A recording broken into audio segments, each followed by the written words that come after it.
20वीं सदी का अंत बहुत ही रोमांचक और तनावपूर्ण समय था। दुनिया शीत युद्ध के दौर से गुजर रही थी, जो अमेरिका और सोवियत संघ के बीच राजनीतिक प्रतिद्वंदिता का दौर था। यह प्रतिद्वंदिता अंतरिक्ष अन्वेषण सहित कई क्षेत्रों में फैली हुई थी। दोनों राष्ट्र अपनी टेक्नोलॉजिकल और वैज्ञानिक श्रेष्ठता साबित करना चाहते थे। सोवियत संघ ने 1957 में पहला आर्टिफिशियल सैटेलाइट स्पुतनिक लॉन्च किया। इस घटना ने स्पेस रेस की शुरुआत को चिह्नित किया।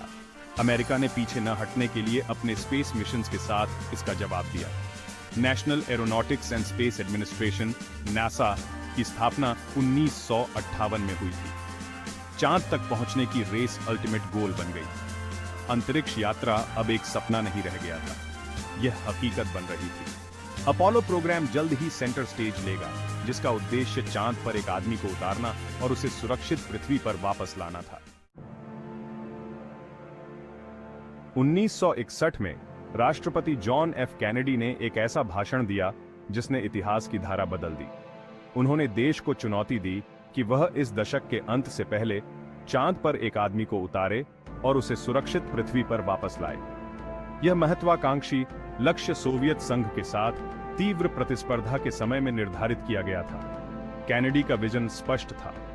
उनका मानना था कि अंतरिक्ष अन्वेषण केवल टेक्नोलॉजी के बारे में नहीं, बल्कि मानवीय भावना के बारे में भी है। उन्होंने कहा, हम चांद पर जाना चुनते हैं, इसलिए नहीं कि यह आसान है, बल्कि इसलिए कि यह कठिन है। उनके शब्दों ने एक पीढ़ी को प्रेरित किया और अपोलो प्रोग्राम के लिए मंच तैयार किया। नासा ने दृढ़ संकल्प के साथ चुनौती को स्वीकार किया। अपोलो प्रोग्राम कैनेडी के लक्ष्य को प्राप्त करने के लिए डिजाइन किए गए मिशंस की एक श्रृंखला थी। प्रत्येक मिशन पिछले वाले की सफलताओं और सीखों पर आधारित था। कार्यक्रम में हजारों वैज्ञानिकों, इंजीनियरों और अंतरिक्ष यात्रियों ने मिलकर काम किया। चांद पर उतरने के सपने ने नवाचार और सहयोग को पहले जैसा कभी नहीं किया। 16 जुलाई 1969 को पूरी दुनिया ने अपोलो 11 को लॉन्च के लिए तैयार होते देखा। अंतरिक्ष यान में 3 मुख्य भाग थे: command module Columbia, service module और लूनर मॉड्यूल ईगल। अपोलो 11 का क्रू 3 बहादुर अंतरिक्ष यात्रियों से बना था: नील आर्मस्ट्रांग, बज एल्ड्रिन और Michael Collins. Armstrong mission commander थे, एल्ड्रिन लूनर मॉड्यूल पायलट थे और कोलिंस कमांड मॉड्यूल पायलट थे। प्रक्षेपण फ्लोरिडा के कैनेडी स्पेस सेंटर से हुआ। जैसे ही उलटी गिनती 0 पर पहुंची, सैटर्न वी रॉकेट जोर से गरज उठा। रॉकेट की अत्यधिक शक्ति ने अपोलो 11 को जमीन से ऊपर अंतरिक्ष में पहुंचाया। दुनिया भर में लाखों लोगों ने इस ऐतिहासिक घटना को टेलीविजन पर देखा। चांद की यात्रा में लगभग 3 दिन लगे। इस दौरान अंतरिक्ष यात्रियों ने विभिन्न जांच और तैयारी की। उनका लक्ष्य चांद पर उतरकर और सुरक्षित पृथ्वी पर लौटकर इतिहास रचना था। चांद पर उतरना एक जटिल और जोखिम भरा काम था। 20 जुलाई 1969 को lunar module eagle command module से अलग हो गया और नीचे उतरना शुरू कर दिया। नील आर्मस्ट्रांग और बज एल्ड्रिन लूनर मॉड्यूल के अंदर थे, इतिहास रचने के लिए तैयार। माइकल कोलिंस कमांड मॉड्यूल का संचालन करते हुए ऑर्बिट में रहे। जैसे ही ईगल नीचे उतरा, आर्मस्ट्रांग ने देखा कि इच्छित लैंडिंग साइट बोल्डर से भरी हुई थी। आर्मस्ट्रांग को उतरने के लिए एक सुरक्षित जगह खोजने के लिए लूनर मॉड्यूल का मैनुअल कंट्रोल लेना पड़ा। ईंधन के स्तर में गिरावट के साथ ही तनाव काफी बढ़ गया था। दबाव में आर्मस्ट्रांग का कौशल और शांति महत्वपूर्ण थी। उन्होंने अपने प्रशिक्षण और अनुभव के हर अंश का उपयोग करके लूनर मॉड्यूल को एक सुरक्षित लैंडिंग स्थान पर निर्देशित किया। अंत में उन्होंने घोषणा की, ह्यूस्टन ट्रैंक्विलिटी बेस यहाँ, ईगल उतर गया है। इन शब्दों ने चांद पर सफल लैंडिंग का संकेत दिया। दुनिया खुशी से झूम उठी। अगला कदम और भी महत्वपूर्ण होगा, चांद पर चलना। 20 जुलाई 1969 को नील आर्मस्ट्रांग ने चांद पर पैर रखने वाले पहले इंसान बनकर इतिहास रच दिया। जैसे ही वह लूनर मॉड्यूल ईगल की सीढ़ी से नीचे उतरे, दुनिया ने अपनी सांस रोक ली। चांद की सतह को छूने पर उनके पहले शब्द पौराणिक बन गए: मनुष्य के लिए एक छोटा कदम, मानव जाति के लिए एक बड़ी छलांग। आर्मस्ट्रांग के शब्दों ने उस पल के सार को बयां कर दिया। यह उपलब्धि केवल संयुक्त राज्य अमेरिका के लिए नहीं, बल्कि पूरी मानवता के लिए एक जीत थी। यह मानव सरलता और अन्वेषण की भावना की असीम क्षमता का प्रतीक था। बज एल्ड्रिन कुछ ही देर बाद आर्मस्ट्रांग के साथ चंद्र सतह पर शामिल हुए। उन्होंने मिलकर अपने देश की उपलब्धि के प्रतीक अमेरिकी ध्वज को फहराया। अपोलो 11 मिशन के दौरान बज एल्ड्रिन ने महत्वपूर्ण भूमिका निभाई। लूनर मॉड्यूल पायलट के रूप में वह लैंडिंग के कई टेक्निकल पहलुओं के लिए जिम्मेदार थे। एक बार चंद्र सतह पर एल्ड्रिन ने वैज्ञानिक प्रयोग स्थापित किए। सबसे महत्वपूर्ण में से एक पैसिव साइज्मिक एक्सपेरिमेंट था।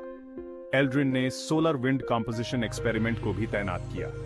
इन प्रयोगों पर एल्ड्रिन के काम ने अपोलो 11 मिशन के वैज्ञानिक महत्व को प्रदर्शित किया। उन्होंने उस पल के महत्व को दर्शाने के लिए समय निकाला। एल्ड्रिन का योगदान अपोलो 11 मिशन को सफल बनाने में सहायक था। अपोलो 11 मिशन केवल चांद पर उतरने के बारे में नहीं था, यह एक वैज्ञानिक अभियान भी था। नील आर्मस्ट्रांग और बज एल्ड्रिन ने चंद्र सतह पर अपने समय के दौरान कई महत्वपूर्ण प्रयोग किए। इन प्रयोगों ने बहुमूल्य डेटा प्रदान किया, जिसने चंद्रमा और अंतरिक्ष की हमारी समझ में योगदान दिया है। प्रमुख प्रयोगों में से एक लूनर रेंजिंग रेट्रो रिफ्लेक्टर था। इस उपकरण ने वैज्ञानिकों को पृथ्वी और चंद्रमा के बीच की दूरी को बहुत सटीकता के साथ मापने की अनुमति दी। पृथ्वी से परावर्तक से लेजर बीम को परावर्तित करके वैज्ञानिक चंद्रमा की गतिविधियों को ट्रैक कर सकते हैं और उसकी कक्षा का अध्ययन कर सकते हैं। अंतरिक्ष यात्रियों ने चंद्र सतह से चट्टान और मिट्टी के नमूने भी एकत्र किए। इन नमूनों को विभिन्न क्षेत्रों और चंद्र सामग्री के प्रकारों का प्रतिनिधित्व करने के लिए सावधानी पूर्वक चुना गया था।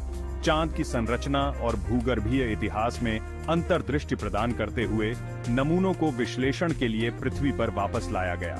चांद पर वैज्ञानिक गतिविधियों की योजना सावधानी पूर्वक बनाई गई थी और एकत्र किए गए डेटा शोधकर्ताओं के लिए अमूल्य रहे हैं। चंद्र सतह पर अपने कार्यों को पूरा करने के बाद आर्मस्ट्रांग और एल्ड्रिन ने अपनी वापसी यात्रा की तैयारी की। वे लूनर मॉड्यूल ईगल में फिर से दाखिल हुए और वापस चंद्र कक्षा में आ गए। माइकल कोलिंस, जो कमांड मॉड्यूल कोलंबिया में चंद्रमा की परिक्रमा कर रहे थे, उनकी वापसी का इंतजार कर रहे थे। लूनर मॉड्यूल सफलतापूर्वक कमांड मॉड्यूल के साथ जुड़ गया और तीनों अंतरिक्ष यात्री फिर से मिल गए। फिर उन्होंने पृथ्वी पर वापसी की यात्रा शुरू की। घर की यात्रा में कई दिन लगे।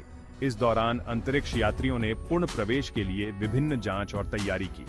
24 जुलाई 1969 को अपोलो 11 ने पृथ्वी के वायुमंडल में फिर से प्रवेश किया। कमांड मॉड्यूल कोलंबिया प्रशांत महासागर में गिरा, जहां इसे यूएसएस हॉर्नेट द्वारा बरामद किया गया था। अंतरिक्ष यात्रियों को सुरक्षित रूप से जहाज पर वापस लाया गया, जिससे उनके मिशन का सफल समापन हुआ।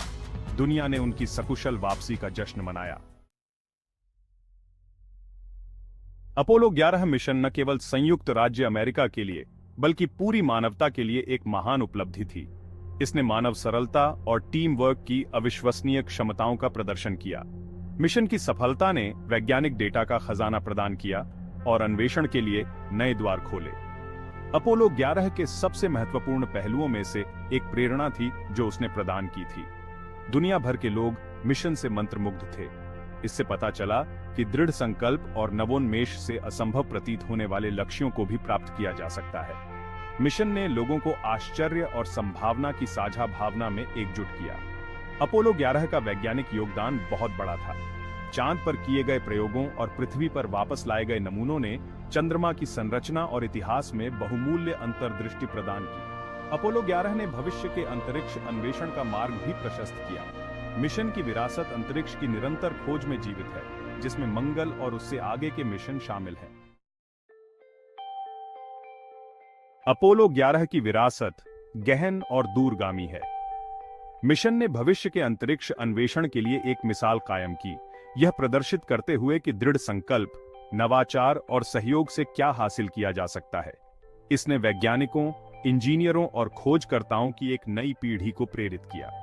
अपोलो 11 ने दिखाया कि मानवता हमारे ग्रह से आगे बढ़ सकती है और अन्य दुनिया का पता लगा सकती है। यह विरासत आज अंतरिक्ष अन्वेषण प्रयासों को गति दे रही है। नासा, स्पेस एक्स और अन्य जैसे संगठन नए लक्ष्यों की दिशा में काम कर रहे हैं, जिसमें मंगल ग्रह के मिशन और गहन अंतरिक्ष अन्वेषण शामिल हैं। अपोलो 11 के लिए विकसित तकनीक का स्थायी प्रभाव पड़ा है। अपोलो युग से कंप्यूटिंग, पदार्थ विज्ञान और इंजीनियरिंग में प्रगति ने आधुनिक तकनीक के कई क्षेत्रों को प्रभावित किया है। मिशन की सफलता ने अंतरिक्ष अन्वेषण में अंतरराष्ट्रीय सहयोग के महत्व को भी पुष्ट किया। अपोलो 11 द्वारा सन्निहित अन्वेषण की भावना एक मार्गदर्शक शक्ति बनी हुई है। अपोलो 11 मिशन मानव इतिहास की सबसे बड़ी उपलब्धियों में से एक है। यह दृष्टि, टीम वर्क और दृढ़ संकल्प की शक्ति का प्रमाण था। मिशन ने पीढ़ियों को बड़े सपने देखने और सितारों तक पहुंचने के लिए प्रेरित किया। अपोलो 11 की सफलता मानव सरलता की जीत थी। मिशन की विरासत अंतरिक्ष में हमारे स्थान को आकार देती रहती है। अपोलो 11 के सबक प्रासंगिक बने हुए हैं। यह इस बात का प्रतीक था कि जब हम सपने देखने और एक साथ काम करने की हिम्मत करते हैं,